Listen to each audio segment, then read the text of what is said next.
ტელეკომპანია იმედი გაფლანგული მილიონებით თბილისის მერს ხვალ ბრალს ორ საქმესთან დაკავშირებით წაუყენებენ.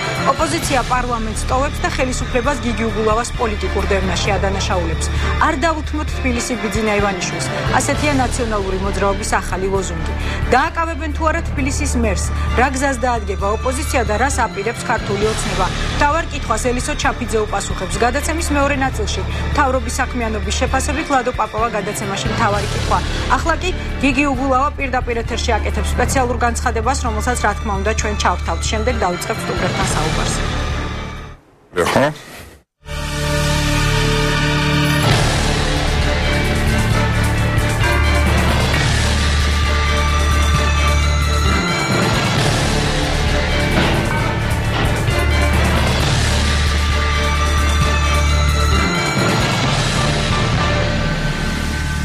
ესაც ბრალდებული სტატუსს ვატარებ. თუმცა ამავე დროს მინდა სიამაყით აღვნიშნო, რომ და მადლობა გადაუხადო სხვათა შორის გამოძიებას იმისათვის, რომ 4 წლიანი წვალების, საკუთარი თავის, საკუთარი გამომძიებლების წვალების, ისევე როგორც ბევრი ჩემს გარშემო მომუშავე ადამიანის და წვალებას აღარ დავარქვე უკვე, არც ზეწოლას აღარ დავარქვე, აღვირახსნილი კამპანიის შეურაცხყოფის, დამცირების, ოჯახის წევრების დაშინების, ახლობლების დაშინების ფონზე ორი ბრალდება ძლივს ამოღერღა საფინანსო პოლიციამ. პირველი ბრალდება საზოგადოებისთვის ცნობილია, ამის შესახებ მე ვისაუბრე კიდეც დღესაც მათ შორის. ფიგურალურად და პირდაპირ მნიშვნელობით ყოველგვარი გადაჭარბების გარეშე გამოძიება ამ საკითხში გვედავება ადამიანების დასაქმებას. მე აღვნიშნე და ეხლაც ვიმეორებ. დიახ, ეს ადამიანები დავასაქმეთ, ვთვლი რომ გავაკეთეთ სწორი, ამაში არანაირი დანაშაული არ არის.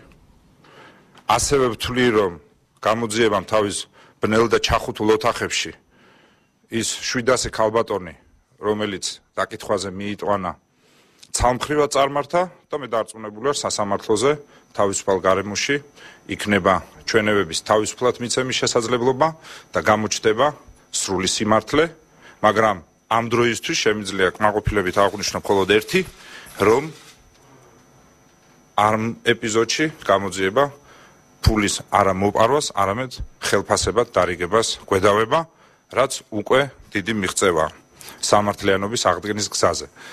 მე მეღიმება და ვცდილობ, უпростоრედ ვიხმარ დღეს მოდურ სიტყვას, მოვახერხო, ირონიით შევხედო ამ ბრალდებებს, ვინაიდან აქამდე თუ ჩვენ მოგვიწოდებდნენ გაგებით მოვეკიდოთ იმ აღვირახსნილ კამპანიას, დღეს უკვე ჩვენ ირონიით უნდა მოვეკიდოთ იმ ცინიზმს, რომელიც პირადად ივანიშვილისგან მოდის, რომელიც იმდენსაც ვერ ხვდება, რომ თავის განცხადებებით, რომელიც მან დღეს გააკეთა, სულ მცირე პრეზუმპცია დაარღვია უდანაშაულობის, თუმცა ეს მისი სტილია და ეს მისი საქმეა.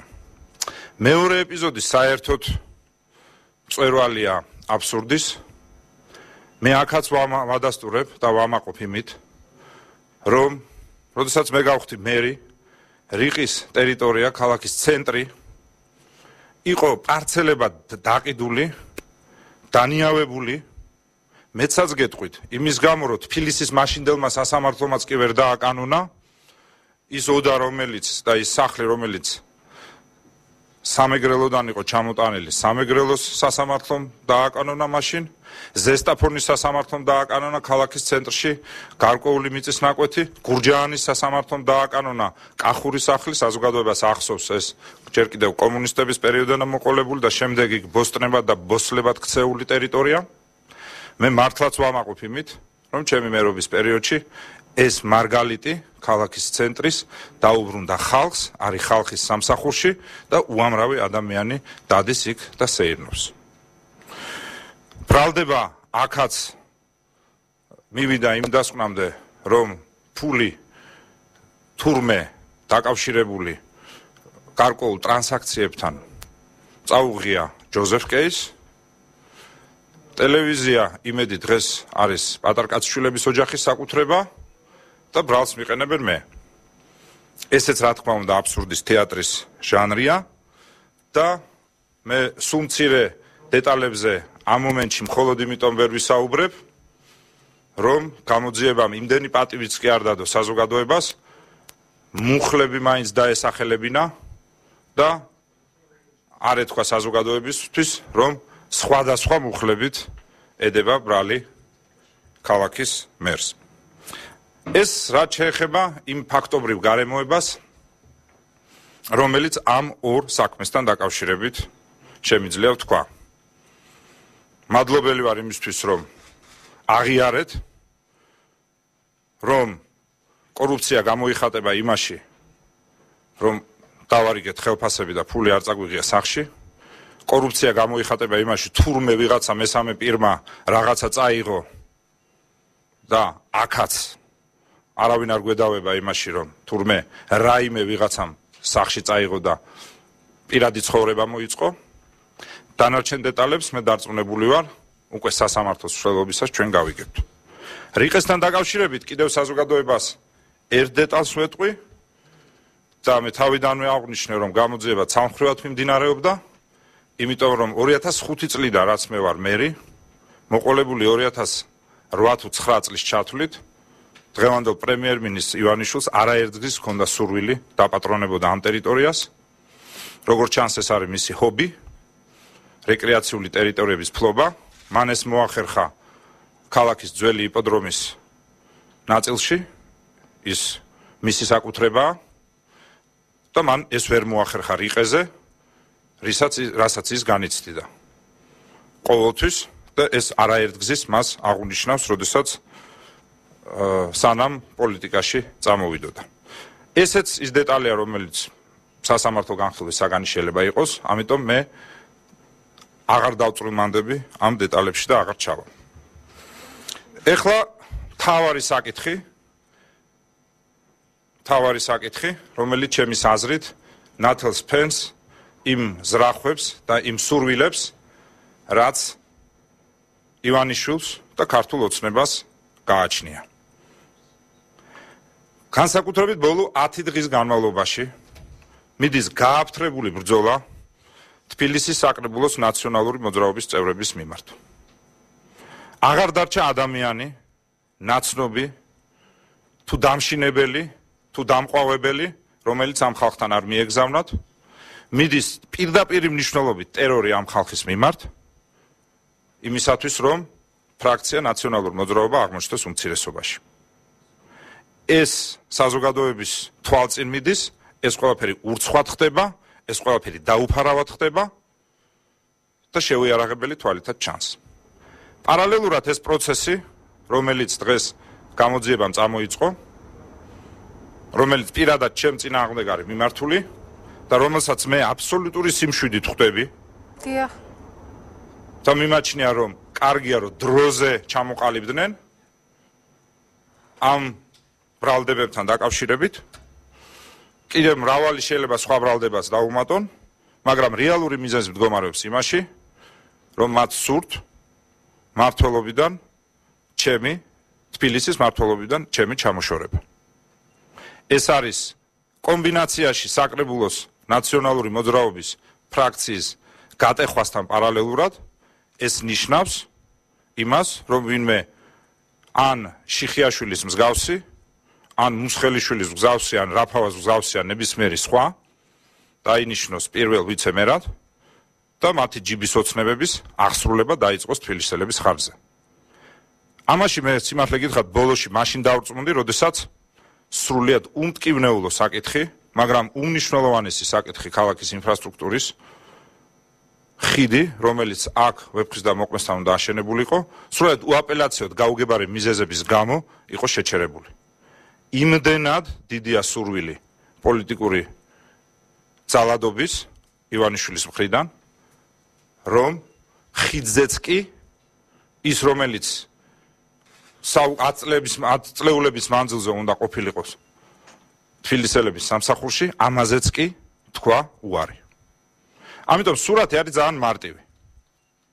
სასამართლოს ძალით იქნება თუ ციხის ძალით თუ ნებისმიერი სხვა მანქანებით სურვილი საკუთარი ძალაუფლების გავრცელებისა თბილისის მერიაში. ეს არაფერ კავშირში არ არის სამართლიანობის აღდგენასთან, ეს არაფერ კავშირში არ არის სამართლიან გამოძიებასთან, ეს არის ბრძოლა ძალაუფლებისთვის, ეს არის ბრძოლა დიქტატურის დამყარებისთვის, ეს არის ბრძოლა თვითმმართველობის გაუქმებისთვის და თუ ჩვენ ერთად არ ვიბრძოლეთ, ეს ჩანასახოვანი დიქტატურა, ეს შიზოფრენიული დიქტატურა თავის მეტასტაზებით მოიცავს მთელ საქართველოს. მას აქვს სურვილი, რომელიც ქაოსი, რომელიც დღეს სამწუხაროდ ყველა რეგიონში სუფევს, გადმოვიდეს აქ თბილისში. ეს არის რეალური სახე და რეალური განზრახვა აი იმ სასაცილო გამოძიების შედეგად დამყარებული სამართლიანობის. მე ყოველგვარი ემოციების გარეშე ვიღებ ამ გამოწვევას და ვპასუხობ შემდეგით. მე მზად ვარ ნებისმიერი საგამოძიებო მოქმედებისთვის. არავითარი პრობლემა არ მაქვს ამის. მაგრამ იცოდეთ და მივმართავ ამ შემთხვევაში პირადად პრემიერ-მინისტრს და მის გუნდს, რომ თბილისის მერიას ვერ დაეპატრონებიან. ამიტომ მე ვაპირებ კანონის მიხედვით პირველ ვიცე-მერად. დავნიშნო კანონის მიხედვით საკრებულოს წევრებიდან ხდება პირველი ვიცე-მერის გამოვლენა.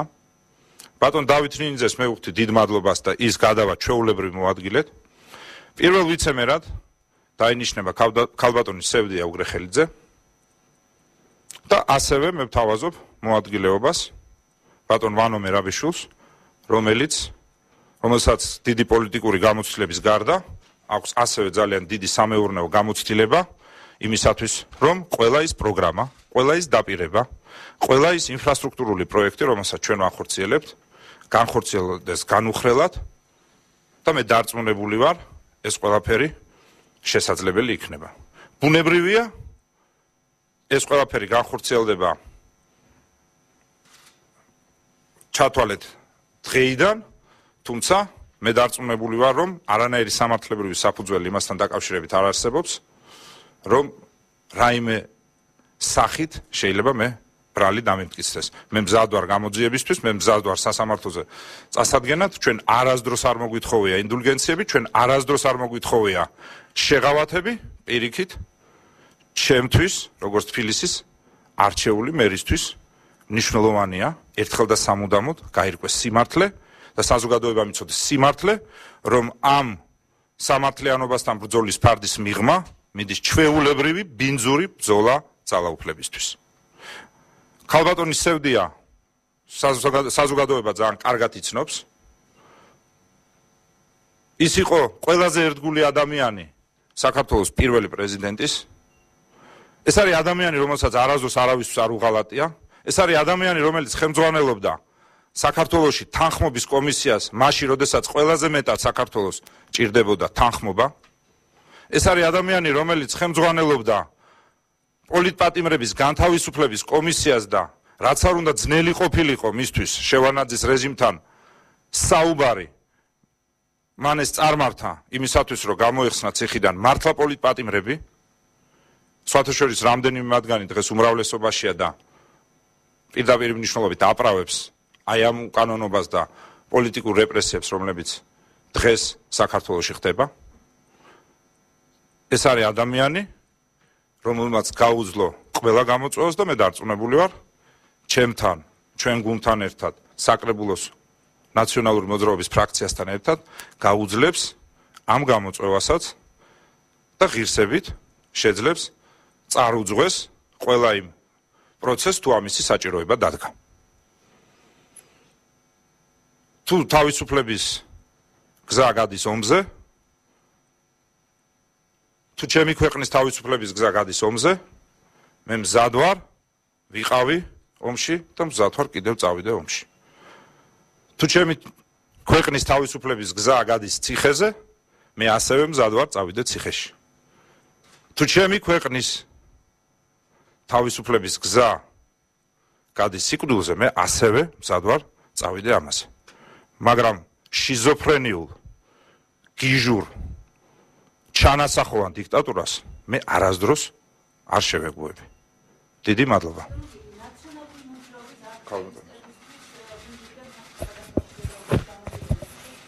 მადლობთ. მოგესალმებით. თქვენ უკვე გაიგეთ და მიხვდით, რომ ეს არის ექსტრემალურ ვითარებაში მიღებული გადაწყვეტილება ჩვენი გუნდის მიერ.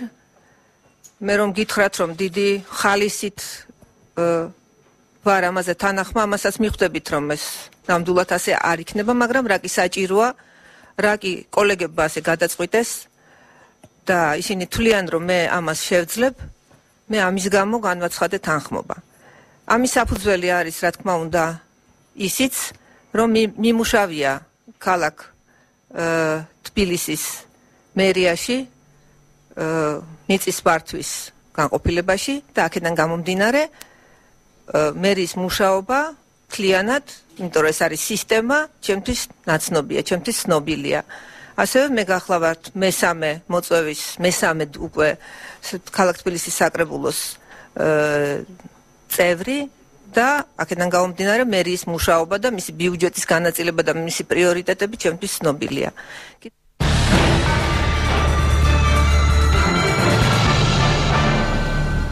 თქვენ მოისმინეთ დედაქალაქის მერის განცხადება პირდაპირ ეთერში. ახლა ელისო ჩაფიძე გვერდება ქუთაისიდან. საღამო მშვიდობისა, ქალბატონო ელისო. საღამო მშვიდობისა, ეკა. ჩვენ ახლა მოვისმინეთ თქვენს მაყურებელს. ჩვენ ახლა მოვისმინეთ გიგი უგულავას განცხადება პირდაპირ ეთერში, რომელმაც თქვა, რომ მზად არის ნებისმიერი საგამოძიებო მოქმედებისთვის. მან პირველ ვიცემერად დაასახელა სევდია უგრეხელიძე, შესთავაზა მოადგილეობა ივანე მერაბიშვილს. მან განაცხადა, რომ ქართულ ოცნებას სურს დაეპატრონოს მერიას და რომ ისინი ამას ვერ შეძლებენ და ყველაფერი შეაფასა პოლიტიკურ ზეწოლად. ყველა ბრალდება, რომელიც არის მის წინააღმდეგ ამ წუთისთვის წაყენებული და რაც ოფიციალურად წაყენებული იქნება ხვალ. ქალბატონო ელისო, როგორ ფიქრობთ, რა სტადიაზე გადადის ახლა პოლიტიკური პროცესი? ხვალ არის ალბათ მოსალოდნელი, რომ დააკავონ გიგი უგულავა. საღამო მშვიდობისა, ეკა, მოგესალმებით. მე მართლაც მოვისმინე გიგი უგულავას განცხადება და ვფიქრობ, რომ ის არის ძალიან საინტერესო გზავნილების შემცველი ქართული საზოგადოებისათვის და ასევე ჩვენთვისაც. მისი განცხადება მიუთითებს იმაზე, რომ ნაციონალური მოძრაობა და მისი რამდენიმე მოთავე გახლავთ სრულ ისტერიკაში, რადგან მათი საქმეები მჟღავნდება უკვე რეალურად და მათ მოუწევთ ბუნებრივია პასუხისგება იმ ყველაფრის გამო, რასაც ჩადიოდნენ ბოლო 9 წლის განმავლობაში. მე ხელთ მაქვს ის ინფორმაცია, ის ბრალდებები, რომელიც გამოძიებას აქვს ოფიციალურად წაყენებული ბატონი გიგი უგულავას მიმართ. სხვათა შორის, როგორც ჟურნალისტი თავის დროზე ვფლობდი ინფორმაციას ტელეკომპანია იმედის გასხვისებასთან დაკავშირებით. აქ საუბარი გვაქვს ფაქტობრივ ისეთ ფიქტიურ გარიგებებზე, რომლის შედეგადაც სახელმწიფო ბიუჯეტიდან სავარაუდოდ 10 მილიონამდე თანხა იყო გამოყოფილი. ბუნებრივია, მე არ დავარღვევ უდანაშაულობის პრეზუმფციას, თუმცა ჩემს მეგობარ გამომძიებელ ჟურნალისტებს მსგავსი არაერთი ფაქტის შესახებ აქვთ ინფორმაცია თავის დროზე მოძიებული და გამოქვეყნებული.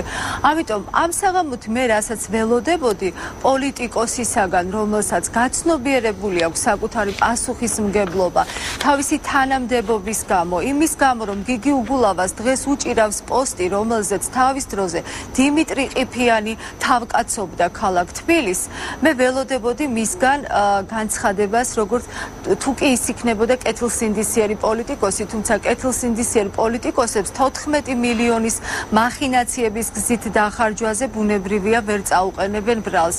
ფიქრობდი, რომ ის უნდა გადამდგარიყო გამოძიების დასრულებამდე და მიეცა საშუალება გამოძიებისათვის, რომ ამ პოსტისაგან ყოველგვარი პოლიტიკური ზეწოლისაგან განთავისუფლებულ ვითარებაში გამოძიება ყოფილიყო წარმოებული მის მიმართ.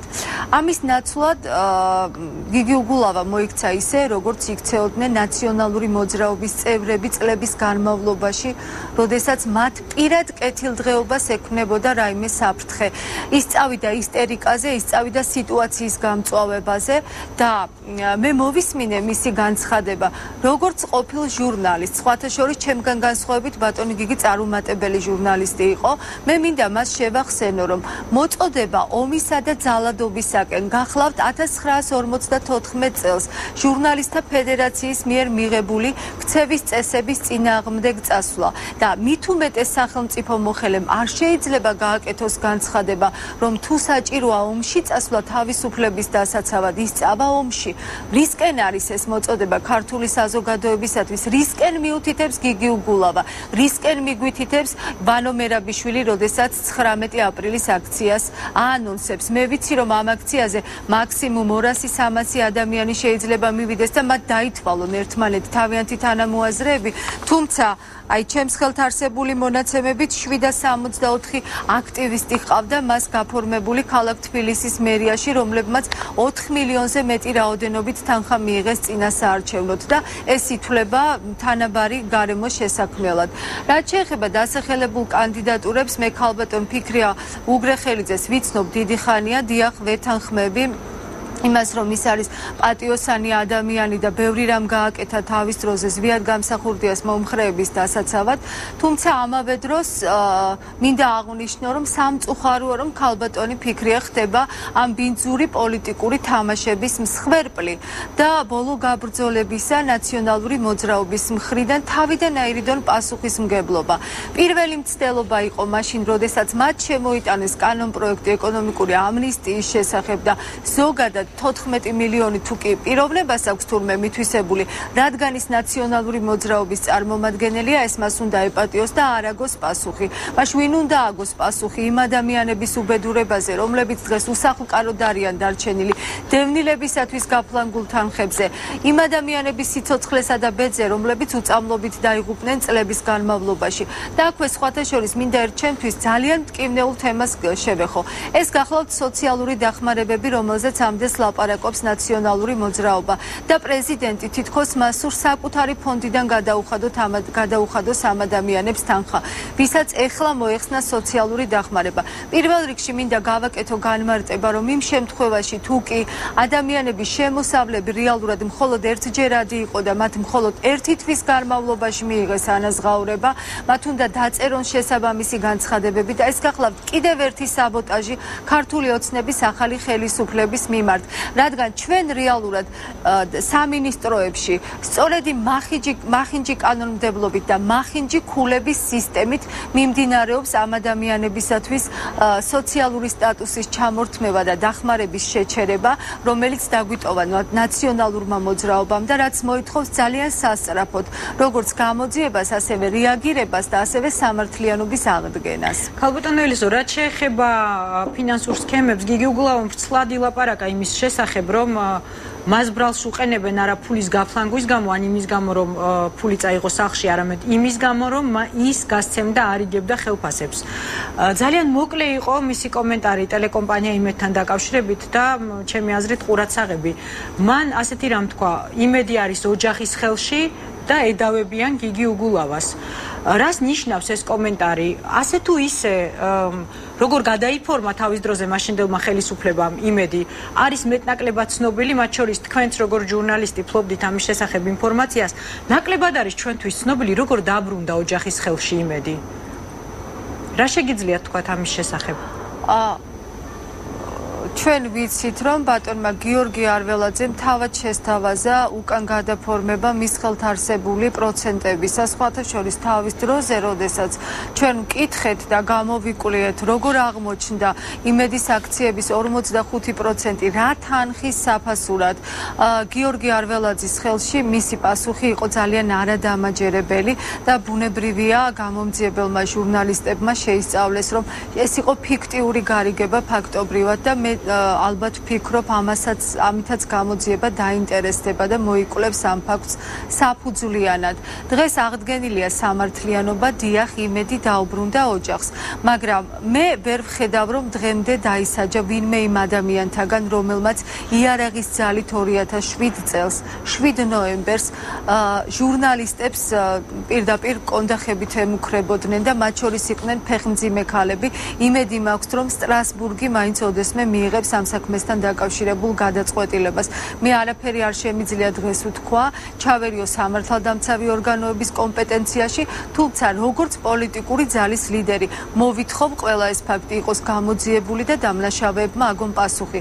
თქვენ ანონსში განაცხადეთ, რომ ხვალ სავარაუდოდ გიგი უგულავას დააპატიმრებენ. მე ვფიქრობ, რომ პატიმრობის ზომის შეფარდება შესაძლოა არც გახდეს აუცილებელი.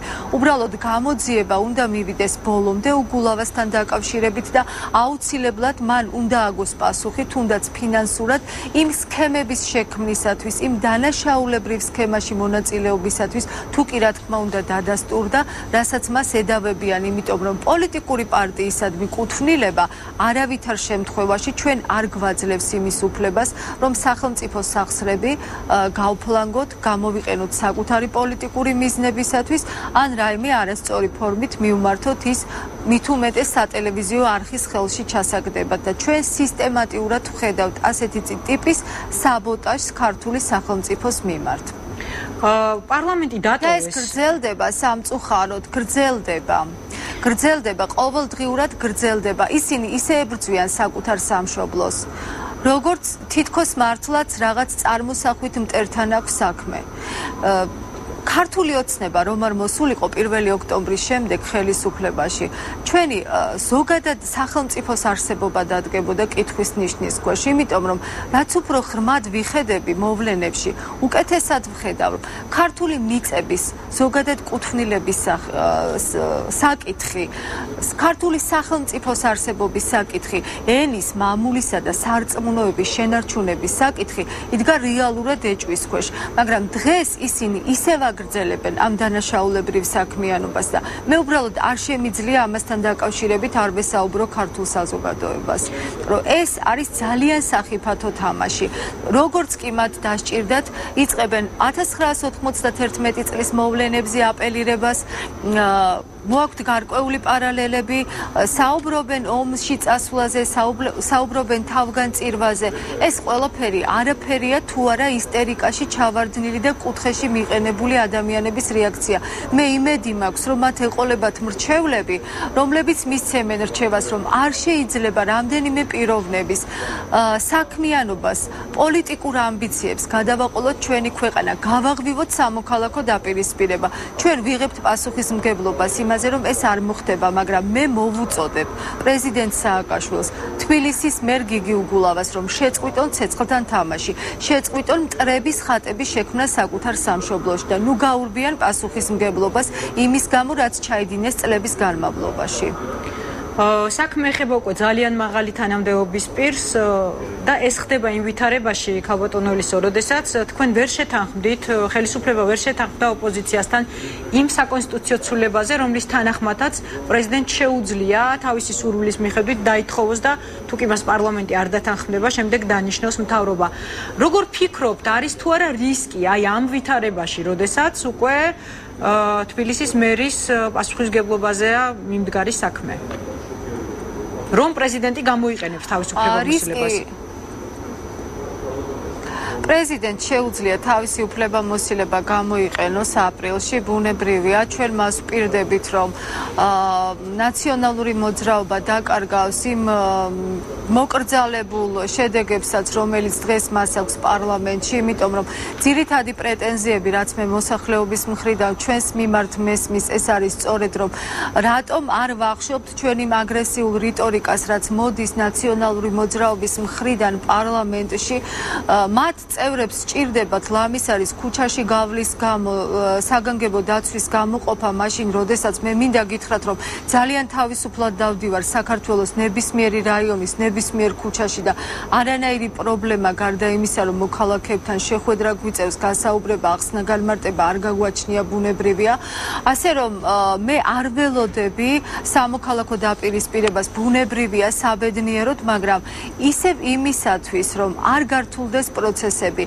არ წავიდეს აგრესია ორივე მხრიდან და არ მოხდეს რაღაც გარკვეული დაპირისპირება არ განმეორდეს თუნდაც 8 თებერვლის მოვლენები მე მოვუწოდებ ამ ადამიანებს რომ გაგებით შეხვდნენ გამოძიების ინტერესებს მე პირადად გახლავართ კანონმორჩილი მოქალაქე და ალბათ თითეული ჩვენი წევრის მიმართ შეიძლება დაისვას რაღაც საკითხებთან დაკავშირებით კითხვის ნიშნები და ყოველთვის მზად ვიქნებით თვითანამშრომლოდ გამოძიებასთან არ თანამშრომლობა და სამართალდამცავ ორგანოებთან არ თანამშრომლობა სწორედ ქურდული მენტალიტეტის ერთ-ერთი გამოხატულება გახლავთ რასაც ვითომ ებრძოდა სააკაშვილის ხელისუფლება მიბრძანდნენ გასცენ ამ შეკითხვებზე პასუხები რაც შეეხება პარლამენტის დათხოვნას ეს არის კონსტიტუციის თავრობის დათოვნას გულისხმობ ხალბატონო ელისო არა პარლამენტს თავრობის დათოვნას გულისხმობ პრეზიდენტს შეუძლია 6 თვის შემდეგ დაითხოვოს მთავრობა დაითხოვოს პარლამენტი მაგრამ ჩვენ მას ვპირდებით რომ უფრო სერიოზულ გამარჯვებას მოვიპოვებთ ორივე შემთხვევაში რა თქმა უნდა ჩვენ საბოლოოდ უნდა ავხადოთ ფარდა თუ და ჩამოხსნათ ნიღაბი რაც უყვარს ძალიან მიხეილ სააკაშვილს თქვას უნდა ჩამოხსნათ ნიღაბი მიხეილ სააკაშვილს და უნდა სწორედ ვაჩვენოთ ქართულ და საერთაშორისო საზოგადოებას თუ რისკენ მიისწრაფვის ის სურს თუ არა მას დესტაბილიზაცია სჭირდება უნდა მას თავრობის დათხოვნა და დაითხოვოს მთავრობა უნდა დაითხოვოს პარლამენტი და დაითხოვოს პარლამენტი ჩვენ ძალიან უთანასწორო ბრძოლაში დავამარცხეთ მიხეილ სააკაშვილის ხელისუფლება არჩევნების გზით და ვპირდებით რომ უფრო დაამაჯერებელ უფრო სერიოზულ გამარჯვებას მოვიპოვებთ მომავალ არჩევნებში ძალიან დიდი მადლობა რომ იყავით ჩვენი სტუმარი ელისო ჩაფიძე გვერდთობოდა ქუთაისიდან გადაცემაში რეკლამის დრო რეკლამის შემდეგ ლადო პაპალასთან ერთად დავბრუნდებით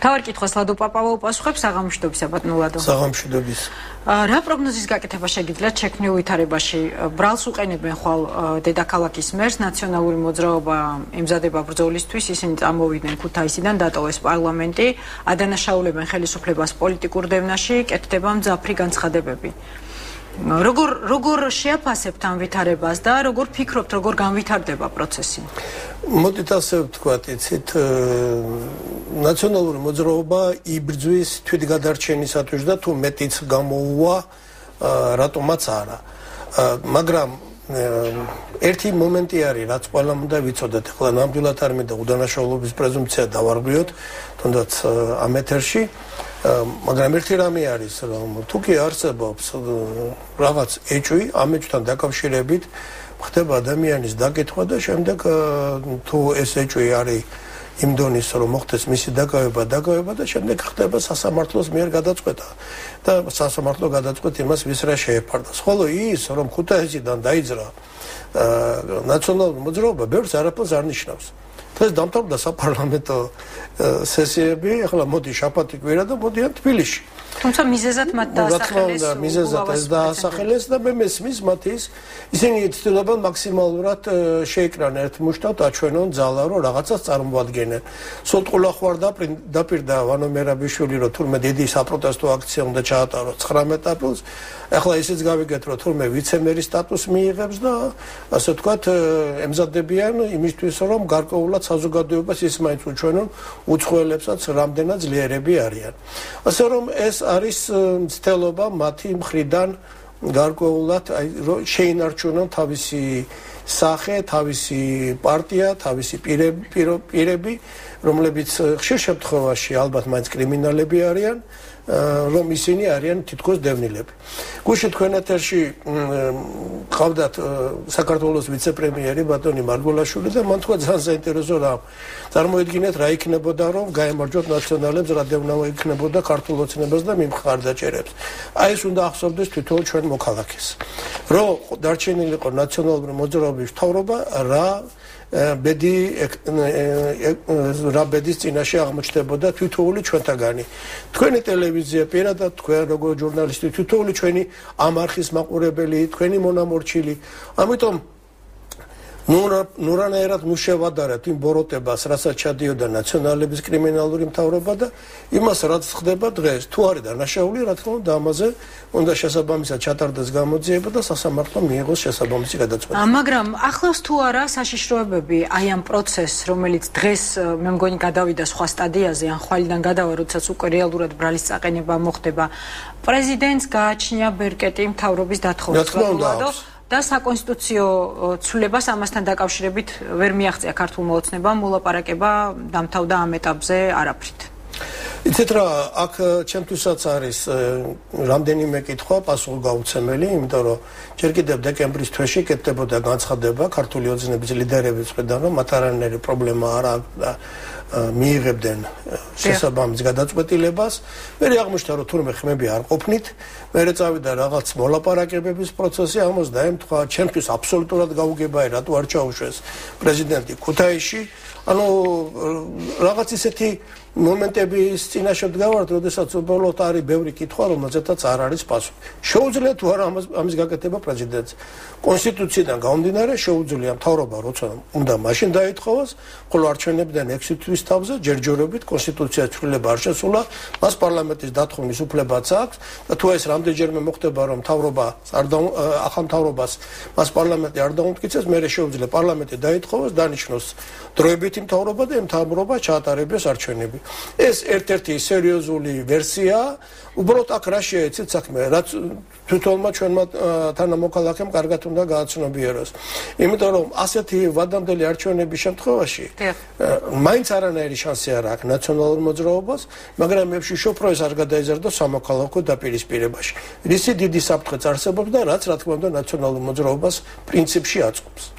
თუმცა თუ კი ამის მაპროვოცირებელი იქნება ნაციონალური მოძრაობა, ალბათ საერთაშორისო აზრი მათთვის უნდა იყოს მნიშვნელოვანი, რადგან ნაციონალურ მოძრაობას დღეს პლუსები ეწერება სწორედ იმის გამო, რომ მათ მშვიდობიანად გადააბარეს ხელისუფლება კოალიციას. და არა მარტო ამის გამო, იცით, ისიც რომ პრეზიდენტი არ ჩაუშვეს ქუთაისში, ესეც პრაქტიკულად გამოიყენა ნაციონალურმა მოძრაობამ თავის იმიჯის გასაზრდელად დასავლეთში. ამიტომ ქართულ ოცნებას სჭირდება უფრო მეტი სიფრთხილით საქმისადმი მოკიდება. და მე ვთვლი, რომ დღეს საქართველოში აი სტაბილურობის შენარჩუნება, გადარჩენა და იმავდროულად რომ აი განთავისუფლდეთ ნაციონალური ბოროტებისგან, აი ყველაზე დიდი ტვირთი დღეს აწვება პარლამენტის თავმჯდომარის დავით უსუფაშვილს, მის გონიერებას. ის ქვეყანაში მეორე პირია თანამდებობრივად, კონსტიტუციურად. რომ პრეზიდენტი თუ რაღაც მიზეზთა გამო გადადგება, აუცილებლად მას ექნება ფუნქცია პრეზიდენტობის. ამიტომ დღეს ყველაზე მეტი გონიერება, ყველაზე მეტი სიფრთხილე სჭირდება დავით უსუფაშვილს. აი ასეთი ტვირთი მას ჯერ არ ქონია. ახლა რა შეა საქმე, რომ მოხდეს დავუშვათ ივანიშვილი და სააკაშვილის შორის რაღაც შეთანხმება, ამას საზოგადოება ვერ გაიგებს. რა თქმა უნდა, ნაციონალები და მათი მომხრეები იქნებიან აღტაცებულები, მაგრამ დიდი უმრავლესობა ქართული მოსახლეობის, საქართველოს მოსახლეობის, რომელიც უჭერს ხარს ქართულ ოცნებას, მათთვის ეს იქნება ოცნებისადმი ღალატი. ამიტომ პრაქტიკულად მე შეუძლებელად მიმაჩნია ივანიშვილისა და სააკაშვილის შორის რაღაც ურთიერთობის დალაგება. მაგრამ სწორედ ის ბალანსი, ის ტვირთი დღეს ყველაზე მეტად დააწვება სწორედ დავით უსუფაშვილის მხრებს და მან ამას უნდა გაუძლოს, იმიტომ რომ ქვეყანას წინაშე დგას ორი ამოცანა. პირველი ამოცანა მთავარი, რომ განთავისუფლდეს ნაციონალური ბოროტებისაგან და მეორე ამოცანა, რომელიც იმავდროულად არის განსახორციელებული, ისე განთავისუფლდეს, რომ ქვეყანას ზიანი არ მიადგეს. არის ერთი კიდევ ძალიან მნიშვნელოვანი ამოცანა, ეს არის ქვეყანაში არამხოლოდ პოლიტიკური, არამედ სოციალური ვითარების გაუმჯობესება. უკვე მუშაობს ბატონოლადო ახალი მთავრობა, რომ არა უგულავას ამბავი, სწორედ ეს უნდა ყოფილიყო ჩვენი საუბრის მთავარი თემა და აუცილებლად უნდა ვილაპარაკოთ ამის შესახებ. მუშაობს ახალი მთავრობა, მინისტრებმა და პრემიერ-მინისტრმა ჩააბარეს მოსახლეობას 100 დღიანი ანგარიში. მე მაინტერესებს თქვენ რა სიტყვით, როგორ ასრულებს დაპირებებს ქართული ოცნება, მინდა რომ ილაპარაკოთ როგორც პოზიტივზე, ასევე ნეგატივზე და სუსტ წერტილებზე, რომელიც აქვს ამჟამინდელ მინისტრთა კაბინეტს. მე საჯაროდ არაერთხელ მithქვამს და ახლაც გავიმეორებ ამას. ნეგატივზე საუბარს არ ვაპირებ. და არა იმიტომ რომ რაღაც შეცდომა არ არის. სანამ ნაციონალური მოძრაობის ეს კრიმინალური ბანდა არ არის დასრულებული როგორც პოლიტიკური ფენომენი, ნამდვილად არ მინდა სააკაშვილის სამსახურში ჩადგომა. იმიტომ რომ ჩვენ ურთულესი ამოცანის წინაშე ვდგავართ. ყველას გვაქვს ეს საფრთხე, ეს განცდა, რომ შეიძლება ეს ბოროტი რეჟიმი შემოbrunდეს. ჩვენ ძალიან არ გვინდა რომ ეს მოხდეს. ამიტომ შემოვინახოთ, მოდი ის რაც გასაკრიტიკებელია მოგვიანებით. იმედია თქვენ სტუდიაშიც გვექნება შეხვედრა, სხვა ეთერშიც, მედიის სხვა საშუალებებით, მაგრამ ახლა გარკვეულად შეფასება სჭირდება ამის. რა თქმა უნდა, რეალური სიტუაცია არის ასეთი, რომ რაღაც ერთი კრიტერიუმი შეფასება მთელის მთავრობის მუშაობის შეუძლებელია. არის ისეთი სფეროები, სადაც აშკარად გამოიკვეთა გარკვეული წარმატება, იმიტომ რომ 100 დღე ერთი მხრივ ძალიან ცოტაა. მაგრამ საკმაოდ რო არის იმისთვის რომ რაღაც ტენდენცია გამოჩნდეს. მაგალითად პოზიტივი არის ნამდვილად ის რომ 2013 წლისთვის მოხერხდა და გამჭვირვალე ბიუჯეტი იქნა მიღებული. ეს მეტყველებს ფინანსთა სამინისტროს მუშაობაზე. ფინანსთა სამინისტროს გახსნილობა საზოგადოებასთან და ექსპერტულ საზოგადოებასთან ურთიერთობის მასმედია მიღებული იქნა მთელი რიგი საკანონმდებლო ინიციატივები, დაუბეგრავი მინიმუმი, პენსიების დასთან დაკავშირებით, დაზღვევასთან დაკავშირებით. ეს ყველაფერი იყო საბიუჯეტო თემატიკასთან მიბმული. რა შეიძლება ითქვას ინფრასტრუქტურის სამინისტროზე, გარკვეული პროექტები გრძელდება, ამის შესახებ საზოგადოებას მიეწოდა ინფორმაცია. მაგრამ მაგალითად დეცენტრალიზაციის თემა მოპატიეთ რომ გაწყვეტინეთ გუბერნატორების ინსტიტუტის გაუქმება გუშინ მოვისმინეთ. ხო, მაგრამ ეს მოდით 100 დღის თემა არ არის. არა, 100 დღის თემა არ არის, ეს არის ახალი ინიციატივა. ამაზე ბუნებრივია გუშინ არ უმუშავიათ, მუშაობდნენ 100 დღის განმავლობაში, მაგრამ ეს ის საკითხი არ არის, რომელსაც 100 დღის ფორმატში. ეს არ არის შედეგი, ეს არის ახალი ინიციატივა. ახალი ინიციატივა, თუმცა კეთდებოდა არჩევნების შემდეგ, რა თქმა უნდა, ძალიან საინტერესო ინიციატივა. ეს არ ნიშნავს, რომ ყველა ნიუანსი არის ბოლომდე გათვლილი და დაზუსტებული, მაგრამ ინიციატივა თავისთავად ყურად აღები და მას მოყვება შესაბამისი განხილვა, დახვეწა და რა თქმა უნდა ეს მისასალმებელია. რაც შეეხება მაინც აქცენტს გავაკეთებ ჩემი პროფესიიდან გამომდინარე სამინისტროებზე, ყველაზე ერთნაირად ვერ ვიტყვით. მაგალითად, ვისურვებდი, რომ ეკონომიკური განვითარების სამინისტრო უფრო ღია იყოს. უფრო მეტად კონდეს ურთიერთობა საექსპერტო საზოგადოებასთან, მედიასთან. აი საუბარია ორ მსხვილ საინვესტიციო, სამსხვილ საინვესტიციო ფონდზე. მაგრამ არავინ არ იძლევა განმარტებას რა მექანიზმით იმუშავებს, რატო ჩადებს უცხოელი ან ქართველი მასში ფულს, როგორ უნდა იმართებოდეს, როგორ უნდა განხორციელდეს ინვესტიციები, ეკონომიკის რომელი დარგებია პრიორიტეტული. ამაზე პირველ რიგში ეკონომიკური განვითარების სამინისტრო უნდა იძლეოდეს განმარტებებს. მეტი გააქტიურება სჭირდება სოფლის მეურნეობის სამინისტროს. მე ახლა ბატონ კირვალიძეს ვიცნობ როგორც საკმაოდ კარგ სპეციალისტს და ვიცნობ უშუალოდ პირადად, მაგრამ ნამდვილად ვერ ვიტყვი დამაკმაყოფილებელია მისი საქმიანობა სწორედ იმ ინფორმაციის მიწოდებასთან, რაც სჭირდება ქართულ საზოგადოებას. პირველ რიგში სჭირდება სოფლად გლეხებს, რომ იცოდნენ რა პოტენციალია, რა კეთდება, როგორ კეთდება. ჩემთვის მაგალითად დღემდე გაუგებარია რა მექანიზმით უნდა იმუშაოს სასოფლო სამეურნეო ფონდმა. რატომ არის მასში 700 მილიონი და არა დაპირებული მილიარდი? ან საიდან არის ეს 700 მილიონი? იმიტომ რომ 700 მილიონის წყარო ბიუჯეტში არ არის. როგორ უნდა მოხდეს შეღავათიანი კრედიტების გაცემა? რა უნდა ჩაიდოს გარანტიად, რომ ბანკმა გასცეს კრედიტი? ანუ ეს არის კითხვები, რომელზეც სჭირდება, რა თქმა უნდა, სოფლის მეურნეობის სამინისტროს და მთლიანად მთავრობას გააქტიურება. არანაკლები გააქტიურება ესაჭიროება განათლების და მეცნიერების სამინისტროს. მე დღეს უკვე გავიხსენე ბატონი მარგველაშვილის გუშინდელი ეთერი და იცით მას აქვს ძალიან დიდი საზოგადოებრივი მხარდაჭერა და ეს მხარდაჭერა არის პრაქტიკულად ის ინერცია, რომელიც მას გამოყვა რობაში, როდესაც ის იყო ექსპერტი. თქვენთანაც მისი საუბარი ძირითადად იყო როგორც ექსპერტის. ეს კარგია, მაგრამ არანაკლებ რთული საკითხებია თვითონ განათლების და მეცნიერების სფეროში. ძალიან დიდი ბოდიში შეგაწყვეტინებთ უბრალოდ თქვენ თვითონ ხართ მეცნიერი და ამიტომ მოდით ამაზე გავაკეთოთ განსაკუთრებული აქცენტი. ახალი ხელისუფლების მიდგომა განათლებისა და მეცნიერების მიმართ არის რადიკალურად განსხვავებული ნაციონალური ხელისუფლების მიდგომისგან, რადგან დღეს კონკრეტულად გიადვალს დავეყრდნობი ამ შემთხვევაში და მისი კომისია შექმნილია სწორედ იმიტომ, რომ გაძლიერდეს ინტელექტუალური რესურსი და რომ ინტელექტუალური სფეროები გახდეს პრიორიტეტული ქვეყნისთვის, განსხვავებით იმ პრიორიტეტებისგან, რაც ჰქონდა წინა ხელისუფლებას და მაშინდელ განათლების სისტემას, მეცნიერების სისტემა პრაქტიკულად იყო დანგრეული. ძალიან მაინტერესებს თქვენი პოზიცია ამასთან დაკავშირებით. რა სიტყვით იმ კონცეფციაზე, რომელიც მზადდება უკვე მეცნიერების სისტემისთვის და რამდენად რეალურია ის, რომ მეცნიერება უკვე სახეცვლილად, რა თქმა უნდა, არა ისე როგორც ეს იყო საბჭოთა პერიოდში, იქცეს ქვეყნისთვის პრიორიტეტად და მეცნიერება გახდეს ტენდენციის მაკარნახებელი ყველა სხვა დარგისთვის ქვეყანაში. მადლობა საკითხის და ამ საკითხის წამოწევისათვის. ჩემთვის ეს ერთ-ერთი უმწვავესი თემა არის. სავსებით წორებ ბრძანებთ, რომ ბატონმა მარგველაშვილმა უარი თქვა იმ ტრადიციაზე, რომელიც იყო განათლების მინის ჩაშკინისთვის დამახასიათებელი, თუმცა კარგი იქნება, რომ ეს გაემიჯნოს სხვა ტრადიციებსაც, მათ შორის ლომაიას ტრადიციასაც. მაგრამ თუნდაც ის რაც ითქვა გუშინდელ ეთერში, რომ ის დადის რეგიონებში და თვითონ ადგილზე ასწორებს სიტუაციას, მე ამას მხოლოდ მივესალმები და ურჩევდი სხვა მინისტრებსაც, რომ უფრო ხშირად გავიდეთ რეგიონებში, რასაც ყველა ერთნაირი წარმატებით არ აკეთებს. მაგრამ მე მომდროულად ის, რომ თუ ვიღაც რესურსმო ცენტრმა მას არ მიაწოდა სწორი ინფორმაცია და დამახინჯებულად, ეს არის ან უპასუხისმგებლობის გამო, ან შეგენებით საბოტაჟზეა. ხო, ან საბოტაჟი, ან უპასუხისმგებლობა. ორივე შემთხვევაში კარგია რომ ministri ჩადის, მოადგილე ჩადის და ადგილზე ასწორებს, მაგრამ ამაზე პასუხი უნდა მოეთხოვოს.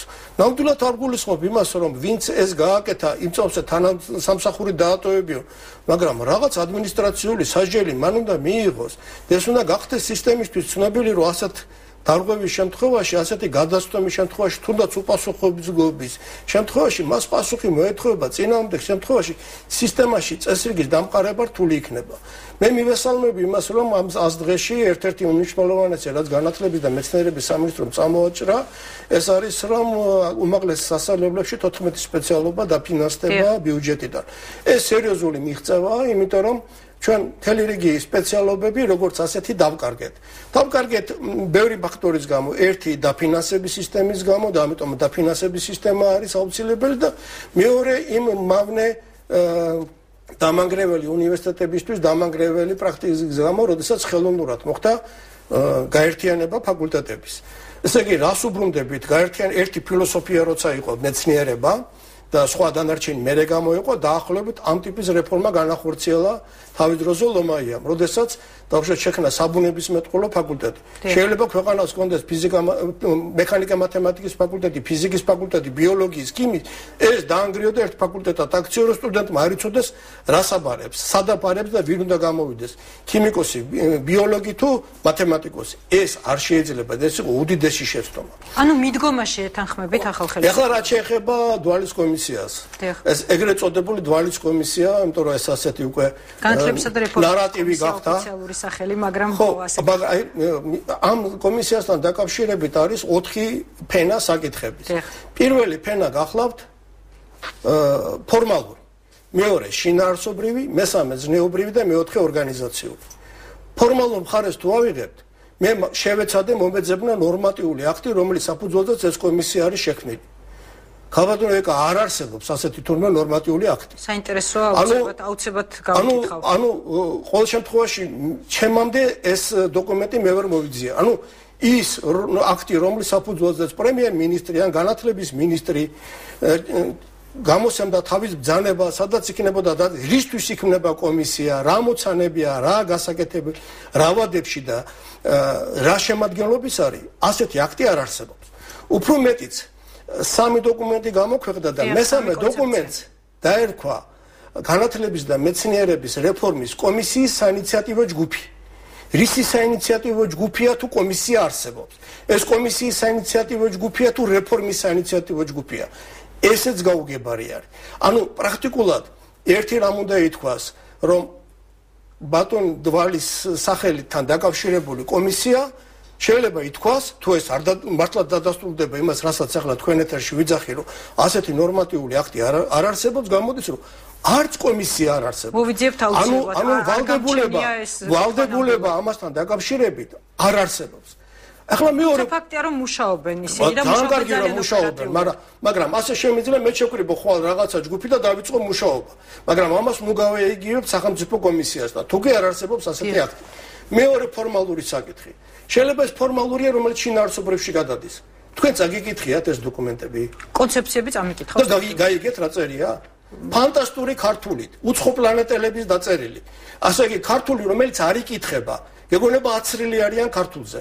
განსაკუთრებით პირველი ტექსტი, კომუნიკე, არის ისე მძიმე დაწერილი. ხალხი, რომელსაც თითქოს ქართული არ უსწავლია.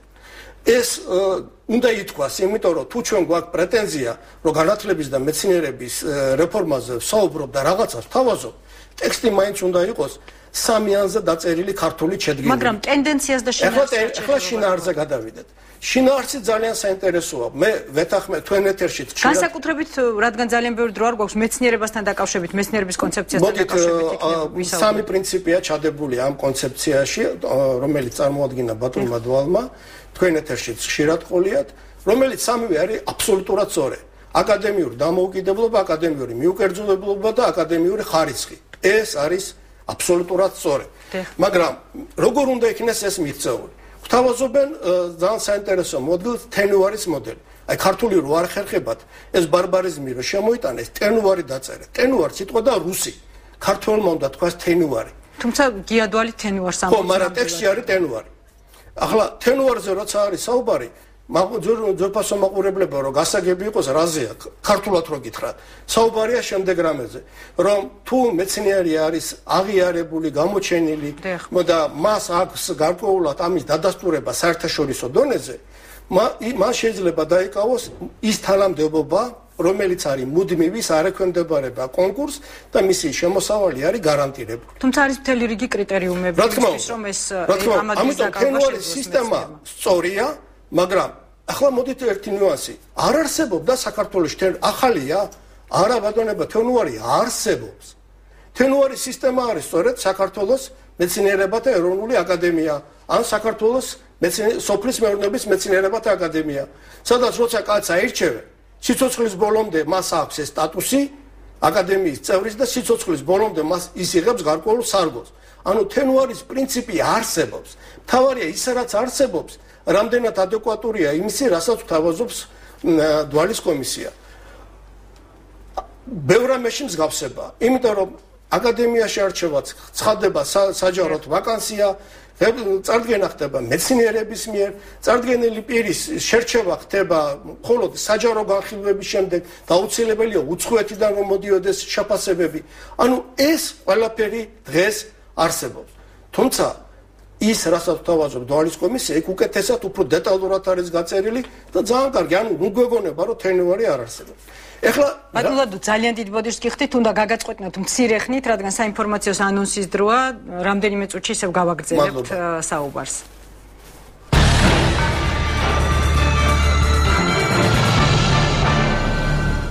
ლადო პაპაუ პასუხობს მთავარ კითხვას, ბატონო ლადო, ვაფასებდით მთავრობის მუშაობას, მივადექით ძალიან საინტერესო თემას, განათლებას და მეცნიერებას.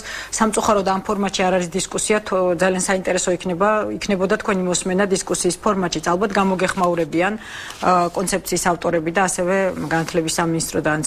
გააგრძელეთ, საინტერესო იყო თქვენი კრიტიკაც ამ შემთხვევაში. იცით რა, ეს ნუ მივიღებთ რა, მე მინდა თქვენს გთხოვოთ და ჩვენ ტელემაყურებელსაც, ეს არ არის კრიტიკა, ეს არის უბრალოდ ერთი რიგითი ქართველი მეცნიერის რეაქცია იმაზე, რას გვთავაზობენ, როგორ გვთავაზობენ.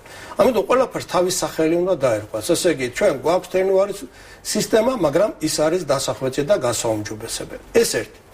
მეორე, რაც შეეხება თვითონ იდეას, როგორ უნდა მოხდეს უნივერსიტეტების რეფორმა, იქ რომ თავარი უნდა იყოს პროფესორი. აბსოლუტურად მისაღები და აბსოლუტურად სწორია. მაგრამ ის სისტემა, როგორც გვთავაზობენ, შემიძლია გითხრათ ასეთი რამე. მეტნაკლებად პრობლემა არ ექნებათ თენუარიებული თანამდებობის დაკავებისა საბუნებისმეტყველო მეცნიერების წარმომადგენლებს, განსაკუთრებით ფიზიკოსებს და მათემატიკოსებს. საზოგადოებრივ მეცნიერებაში მე ერთი ხელის თითები მეყოფა რომ გითხრათ რომ ასეთი ხალხი გვყავს. იმიტომ რომ ის საერთაშორისო აღიარების თვალსაზრისით და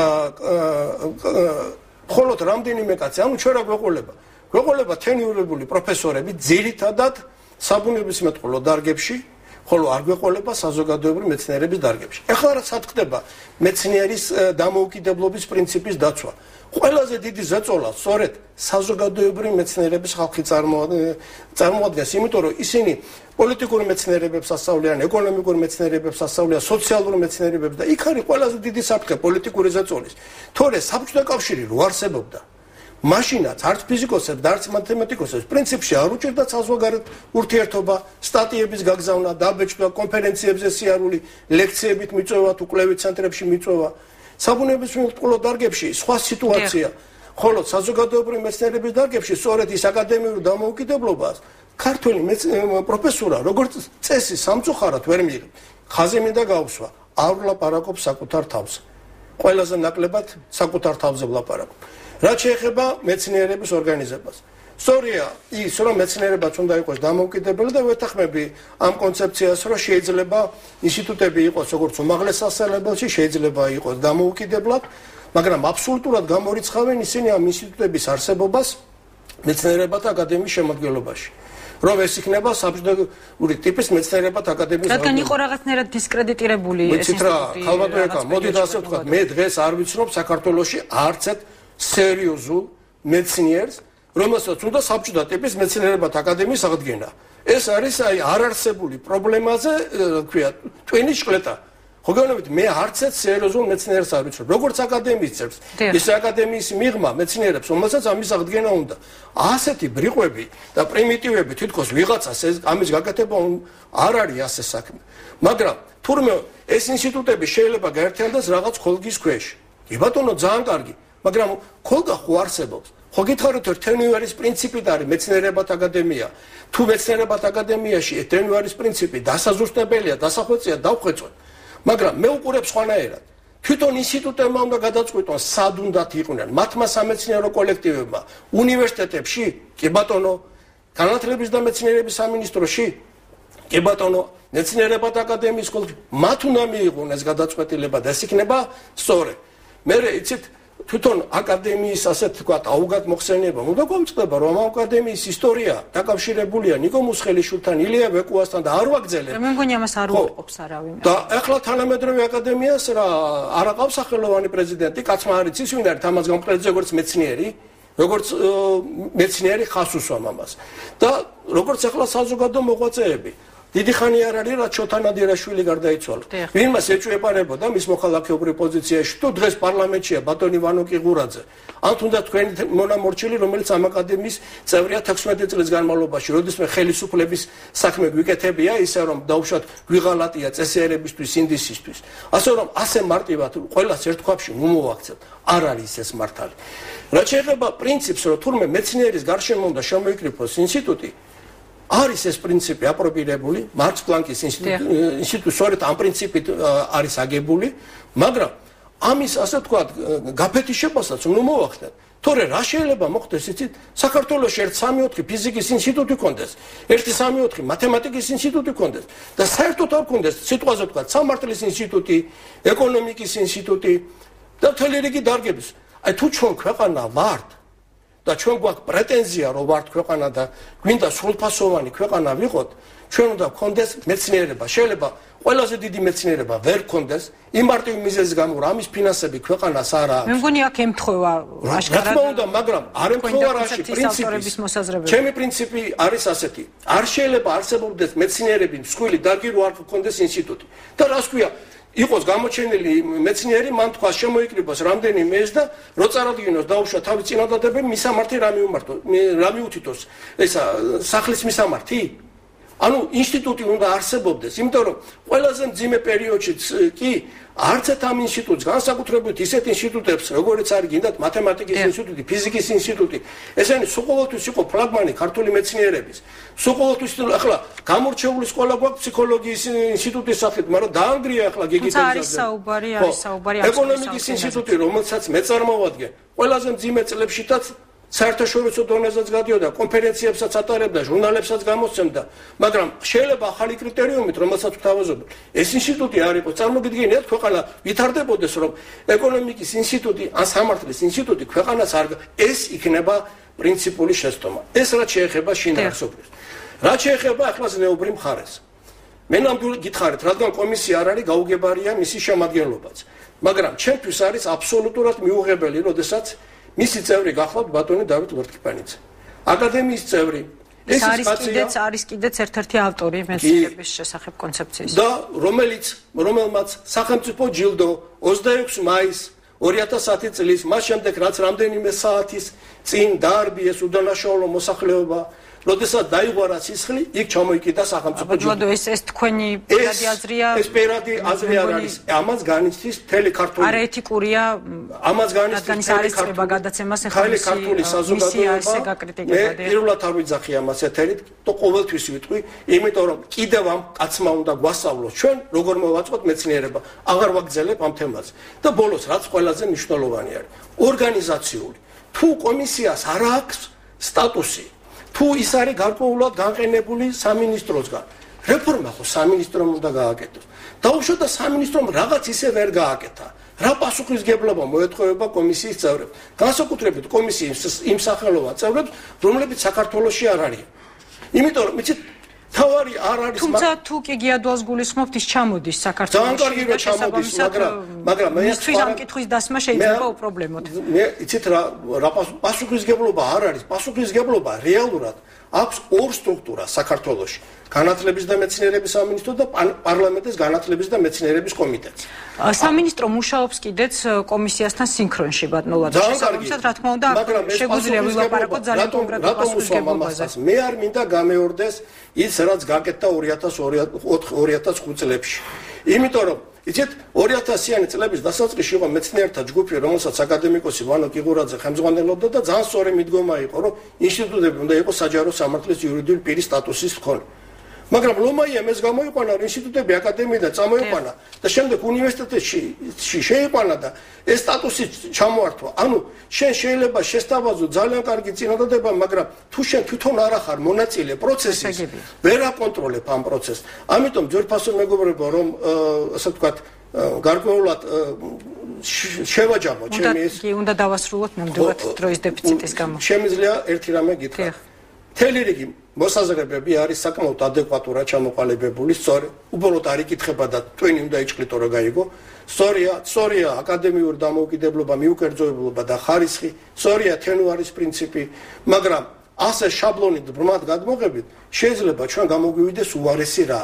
ის ერთხელ ჩარეცხილი პროფესორა ახლა კიდევ უფრო მძიმე ჩავრეცხოთ.